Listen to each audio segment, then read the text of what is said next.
अस्सलाम वालेकुम दोस्तों, अज मैं तुहानू एक ऐसी बूटी के कोल लैके आया जिहदा नाम है दमा बूटी। इनू आम पंजाबी जबान च दमा आंदे ने और उर्दू जबान च इनू दमासा आंदे ने तिब्बती जबान च। और इहदा दूसरा जिहड़ा नाम इंग्लिश दे विच है फागोनिया क्रेटिका।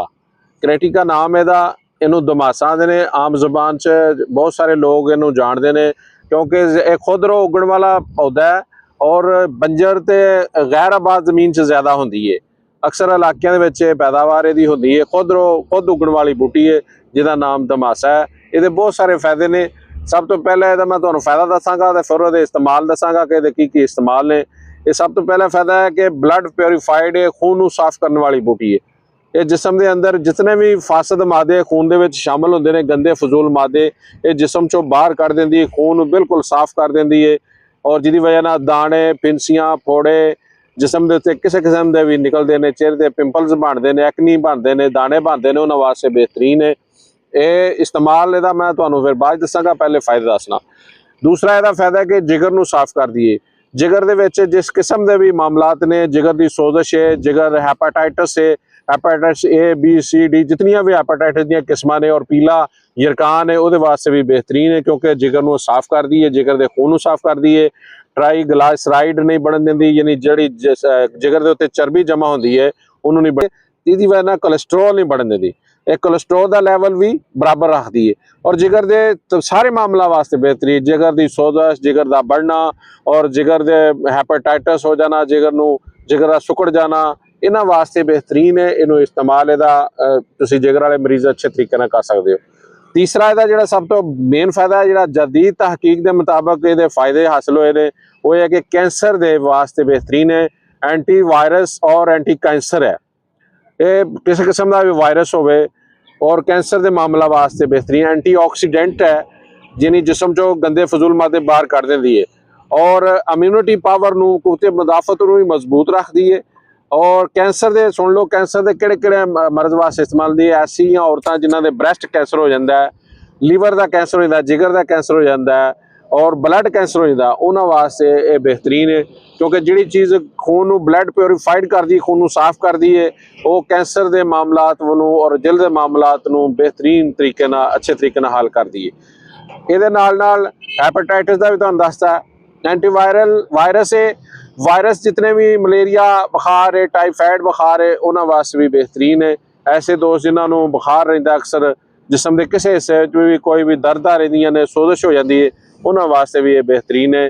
और मैदे वास्ते भी बेहतरीन। ऐसे लोग जिन्होंने वोमिटिंग होती है, मैदे से सोजिश होती है, इस्तिस्का हो जाता, जे पानी दियां रतूतां ज़्यादा हो जाती जिसम च, उन्होंने वास्ते भी ये बेहतरीन। तो तुसीं इहनू इस्तेमाल करो, बड़ा झिझक इस्तेमाल कर सकते हो। कैंसर वाले मरीज, जिगर वाले मरीज, खून और ये नाल जिल्द के मसाइल और बालों के मसाइल वास्ते भी बेहतरीन है। जिल्द के ऐसे मसाइल, जिल्द जिन्हें खून नू साफ कर दी है, जिहदी वजह नाल जिल्द जिहड़ी साफ हो जाती है। बालों की खुश्की वास्ते, बाल गिरते ने, जिन्हां दोस्तों के बाल गिर जाते हैं, बालों की ताकत कमी आ जाती है, उन्होंने वास्ते भी बेहतरीन है। यदा जुशादा बना के इहदे नाल बाल दो, बालों की खुश्की और बाल गिरना तो रोकती है। और जिल्द वास्ते चेहरे नू खूबसूरत बनाती है। इहदा जुशांदा, इहदा खसियांदा, इहदा अरक, इहदा सफूफ इस्तेमाल करो तो बेहतरीन दिया कि इहदा खुश्क पाउडर तुसीं बना के, सफूफ बना के, सारिया चीज़ों का सफूफ बना के 1 चम्मच सुबह शाम तुसीं सादा पानी दे नाल इस्तेमाल कर सकते हो। ऐसे लोग जिन्होंने जिगर का मामला है, वो अरक मको और कासनी दे नाल इस्तेमाल कर सकते हैं। जिन्होंने मैदे सोजिश है, पानी भर जाता है और जिगर के मामलात ने, वो दोस्त जिहड़े आ अरके चोप चीनी दे नाल इस्तेमाल करते, चेहरे की शदाबी वास्ते, चेहरे साफ करने वास्ते, फिरसियां फोड़े वास्ते अरके शातरा या अरके चोप चीनी दे नाल इहनूं इस्तेमाल कर सकते हैं।